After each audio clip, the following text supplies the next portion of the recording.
we have become acquainted with significant events in the evolution of the human organism. We have followed the organism from its beginning to the point of time when the moon departed from the earth.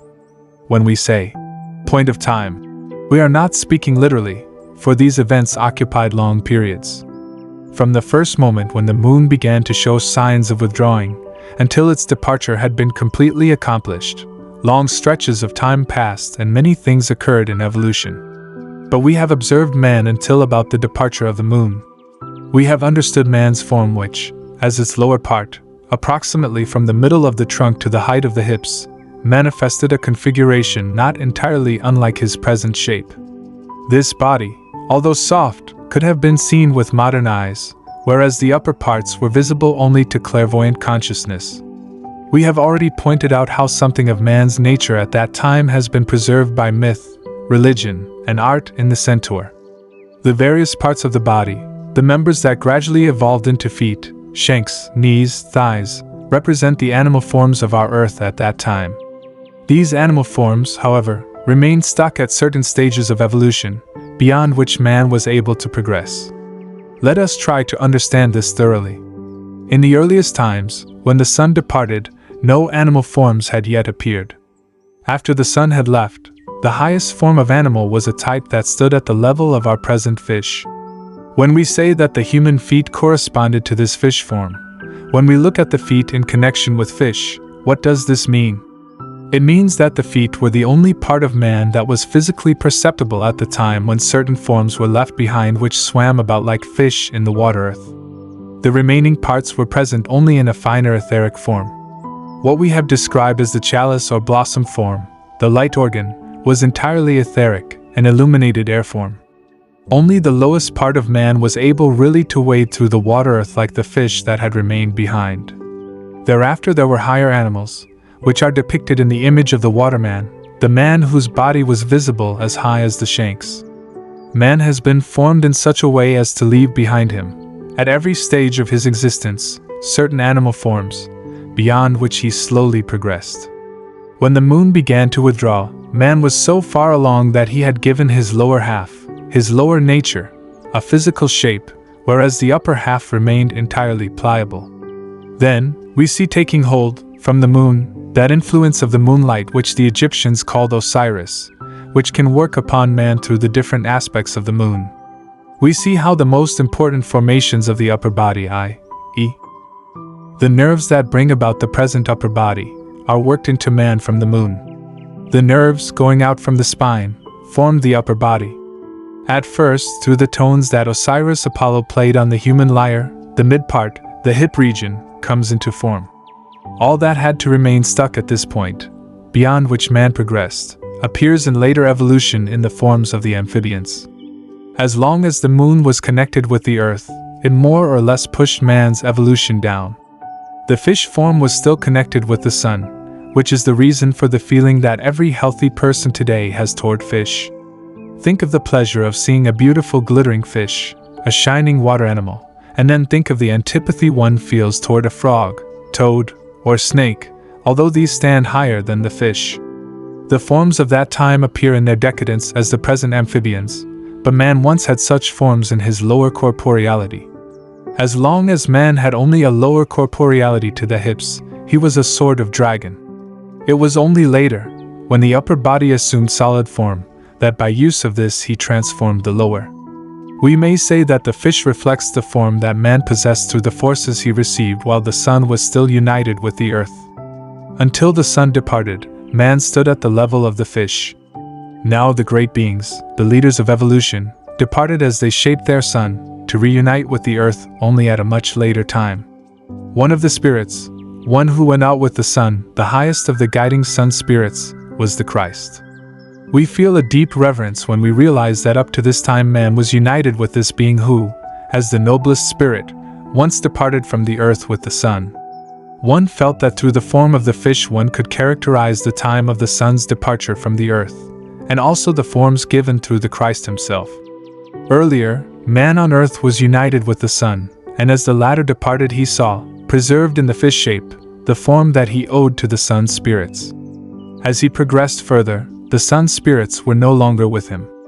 The Christ departed from the earth when man still had the fish shape. The initiates of the first Christian period preserved this form. In the Roman catacombs, the fish appeared as the symbol of Christ, to remind men of the great cosmic event in evolution when the Christ was still united with them in the earth.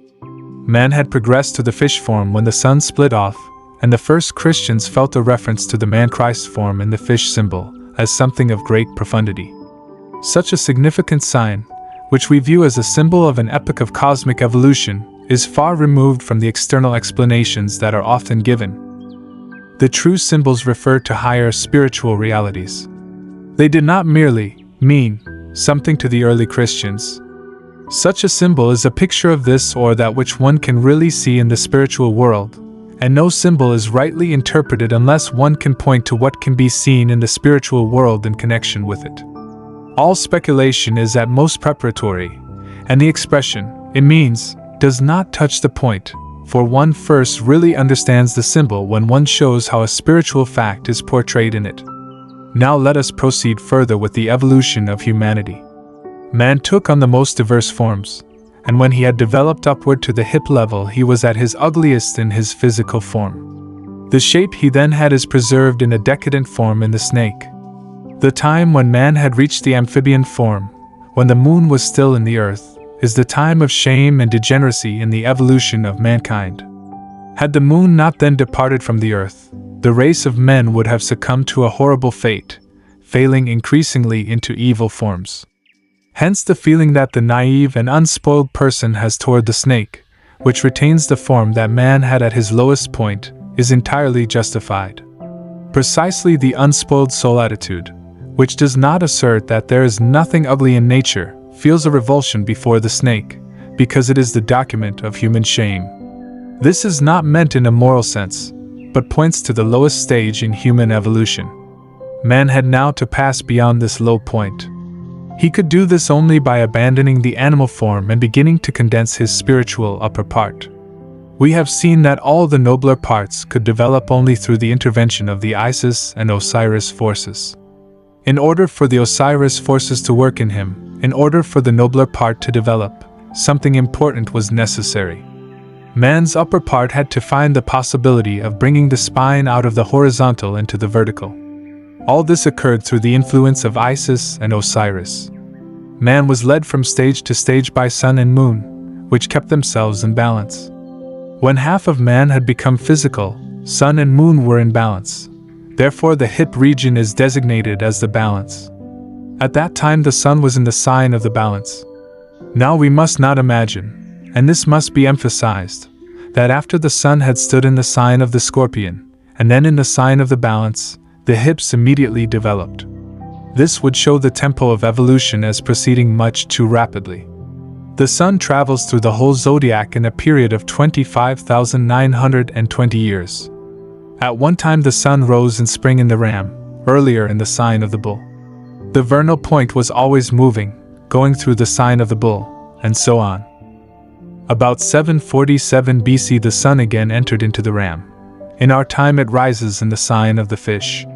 The time during which the sun traverses a sign has some significance, but such a period would not suffice for the change that had to take place in order for man to progress from sexuality under the sign of the scorpion to the evolving of his hips under the sign of the balance. We should have a false picture of this, if we thought that it could have occurred in one transit of the sun.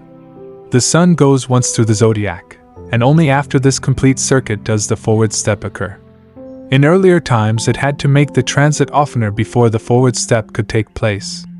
Therefore we cannot apply to more ancient epochs the familiar time reckonings of post-Atlantean times. The sun had first to go completely around, in earlier ages even several times, before evolution could progress a step. For those members that required a stronger molding, the time lasted even longer. Man rises ever higher through this evolution. The next stage, during which the lower parts of the human trunk were formed, is designated by the sign of the Virgin. We shall best understand evolution if we make it quite clear that, while man was becoming ever more human, animal beings remained stuck at certain stages. We have already said that man developed lungs, heart, and larynx through the influence of the moon forces. We have also shown to what extent Osiris and Isis participated in this. Now we must be quite clear that the higher organs, such as heart, lungs, larynx, and others, could develop only through the fact that the higher members of man, etheric body, astral body, and also the ego, cooperated in a definite way as the really spiritual members of man. After the point that was reached under the balance, these higher members cooperated much more than in the preceding epochs. Thus the most manifold forms could appear. For example, the etheric body, or the astral, or the ego, could work especially strongly. It could even happen that the physical body might predominate over the other three members. Through this, 4 human types developed. A number of men appeared who had worked out the physical body especially. Then there were men who had received their stamp from the etheric body, others whose astral nature predominated, and also ego men, strongly marked ego men. Each man showed what predominated in him. In the ancient times when these 4 forms originated, one could meet grotesque shapes, and the clairvoyant discovers what is present in the different types. There are representations, although these are not well known, in which the memory of this has been preserved. For example, those men in whom the physical nature became especially strong and worked on the upper parts, bore the mark of this in their upper part. Something was formed that was entirely suited to the baser form, and through what was thus active there appeared the shape that we see retained in the apocalyptic picture of the bull, although not the bull of today, which is a decadent form. What was governed principally by the physical body at a certain time, remained stuck at the stage of the bull. This is represented by the bull and all that belongs to this genus, such as cows, oxen, and so on. The human group in whom the etheric rather than the physical body was strongly marked, in whom the heart region was especially powerful, is also preserved in the animal kingdom. This stage, beyond which man has progressed, is preserved in the lion. The lion preserves the type that was worked out in the group of men in whom the etheric body was intensely active. The human stage in which the astral body overpowered the physical and etheric is preserved for us, although degenerated, in the mobile bird kingdom, and is portrayed in the apocalypse in the picture of the eagle. The predominating astrality is here repelled. It raised itself from the earth as the race of birds. Where the ego grew strong, a being evolved that should actually be called a union of the 3 other natures, for the ego harmonizes all 3 members.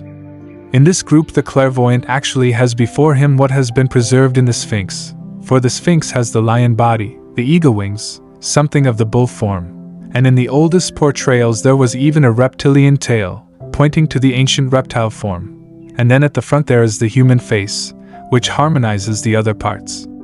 These are the 4 types. But in the Atlantean time the man form predominated, as the human shape gradually constructed itself out of the eagle, lion, and bull natures. These transmuted themselves into the full human form, and this gradually transmuted itself into the shape that was present in the middle of Atlantis. Something else occurred through all these events. 4 different elements, 4 forms, merged harmoniously in man. One is present in the physical body, in the bull nature. These are the predominating forces that evolved up to the evolutionary period of the balance. Then we have the lion nature in the etheric body, in the astral body, in the predominating forces of the astral, the eagle or vulture nature. Finally, the predominating forces of the ego, the true human nature. In single beings, one or another of these members had the upper hand. Through this the 4 types arose. But one could meet still other combinations. For example, the physical, astral, and ego might be equal, while the etheric predominated. That is a particular type of mankind. Then there were beings in whom the etheric, astral, and ego had the upper hand, while the physical was less developed, so that we have men in whom the higher members prevail over the physical body. Those human beings in whom the physical, astral, and ego predominated are the physical ancestors of the males of today, while those in whom the etheric, astral, and ego predominated are the physical ancestors of the females of today. The other types disappeared more and more. Only these 2 remained and evolved into the male and female forms. How was it possible that gradually just these 2 forms evolved? This occurred through the differing effects of the working of the Isis and Osiris forces. We have seen that in the phases of the new moon, when the moon is dark, Isis is characterized, but that Osiris is characterized in the shining phases of the full moon. Isis and Osiris are spiritual beings on the moon, but we find their deeds on the earth. We find them on the earth because it is through these deeds that the human race divided into two sexes. The female ancestors of human beings were formed through the influence of Osiris. The ancestors of men were formed through the workings of Isis. The influence of Isis and Osiris on mankind occurs through the nerve filaments, through the working of which mankind is developed into male and female. In the myth, this is shown through Isis's seeking Osiris. The male and the female seek each other on the earth. Over and over again we see that wonderful events of cosmic evolution are hidden in these myths. When the stage of the balance had been passed, there gradually evolved in the upper members of the human being the differentiations we describe as male and female. Man remained unisexual much longer than the animals. What had long since occurred in the other animals now for the first time took place in man. There was a time when there was a unified human form, containing nothing of the method of propagation that later developed. During this time the nature of man contained both sexes in one being. And God created man male-female. Is the way it stands in the Bible, not male and female created he them. He created both in one. It is the worst possible translation when we say, male and female created he them. This has no sense in face of the real facts. Thus we look into a time when human nature was still a unity, when every person was virginally reproductive. This stage of evolution is portrayed in Egyptian traditions drawn from the vision of the initiates. I have already pointed out that the older representations of Isis were as follows. Isis is suckling Horus, but behind her stands a second Isis with vulture wings, who holds out the ankh to Horus to indicate that man stems from a time when these types were still separate, and that later the other astral being also sank down into man. This second Isis points to how the astral element predominated at one time. What was later united with the human form is here portrayed behind the mother, as the astral form that would have had vulture wings if it had followed only the astrality. But the time when the etheric body predominated is portrayed in the third Isis, lion-headed behind the others. This threefold Isis is thus presented out of a deep vision. From this point of view we shall also understand something else. There must have been a period of transition between unisexuality and the division into two sexes. There could have been an interim condition between the virginal propagation in which fructification occurred as a result of the forces living in the earth, which at the same time were fertilizing substances, and the other method of bisexual propagation. This bisexual propagation emerged completely only in the middle of the Atlantean epoch. Earlier there was an intermediate stage. At a certain epoch in this intermediate stage, a change of consciousness took place. Men then required much longer spans of time than today to go through an alternation of consciousness. That was a time in which consciousness was especially strong when, at night, man experienced himself as a spiritual being among his spiritual companions. Day consciousness, on the other hand, was weak.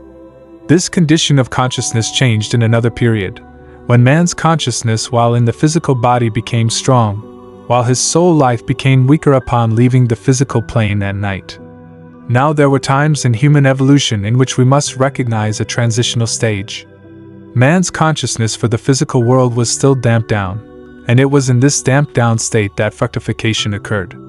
In the periods of subdued consciousness, when man rose out of the physical world into the spiritual, fructification took place, and man noticed this only through a symbolical dream act.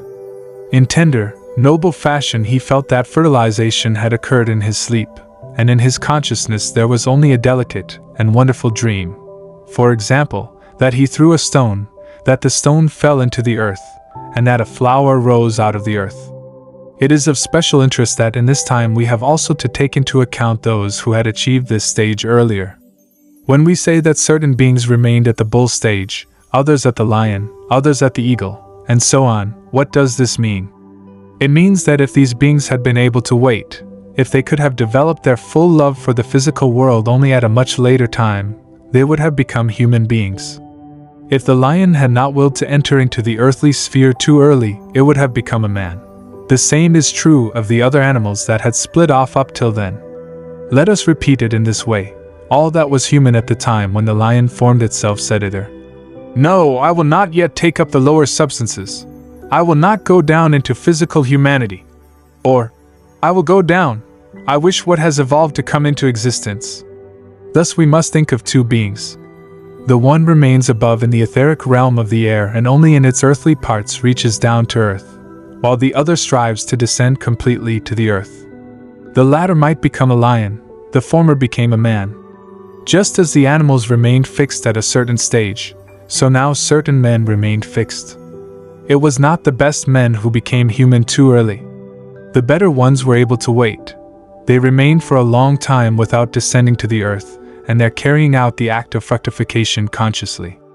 They remained in that state of cognition in which this act of fructification was a dream. One may say that these men lived in paradise. We find that the men who descended earliest to earth had especially strongly formed bodies, with crude and brutal countenances, while the men who wished first to mold the nobler parts had a much more human form. What is here described was preserved in a wonderful myth and rite. The rite is mentioned by Tacitus and is well known as the myth of the goddess Nerthus, Hertha, who descended every year into the sea in a boat. But those who drew the boat had to be killed. Nerthus is thought of, as is often done today, as a phantom of the imagination, as some kind of goddess to whom a cult had been dedicated on some island. It has been believed that the Nerthus shrine could be found in Lake Hertha on Rügen. It was thought that the place where the chariot sank might be found there. This is a remarkable fantasy. The name of Lake Hertha is a new invention. Earlier it was called the Black Lake because of its color, and it never occurred to anyone to call it Lake Hertha and relate it to the goddess. There are much deeper things in this myth. Nerthus is the transitional stage between the virginal fructification and the later propagation. Nerthus, who dives down into a shadowy consciousness, perceives her immersion in the sea of passion only in a tender, symbolic act. She perceives only a reflection of it. But although the higher humanity still felt things in this way, those who had already descended at that time had lost their original naivete. They already saw this act. They were lost for the higher human consciousness, and were worthy of death. The memory of this event of primeval times was preserved in rites in countless regions of Europe. A ceremony was carried out at certain times in commemorative festivals. This was the chariot of the Nerthus image, which dived down into the sea of passion, and it was the gruesome custom that those who had to serve, who drew the chariot and could see what went on, had to be slaves and were killed during the rite, as a sign that these were mortals who saw the act. Only the initiated priests could remain present during the ceremony without being harmed. From this example we see that in the time when what is here described was known in certain regions, the Nerthus cult existed. In these regions there was a consciousness that shaped this myth and the rite. Thus mankind evolved through the most manifold forms, and thus what are real facts were presented in pictures.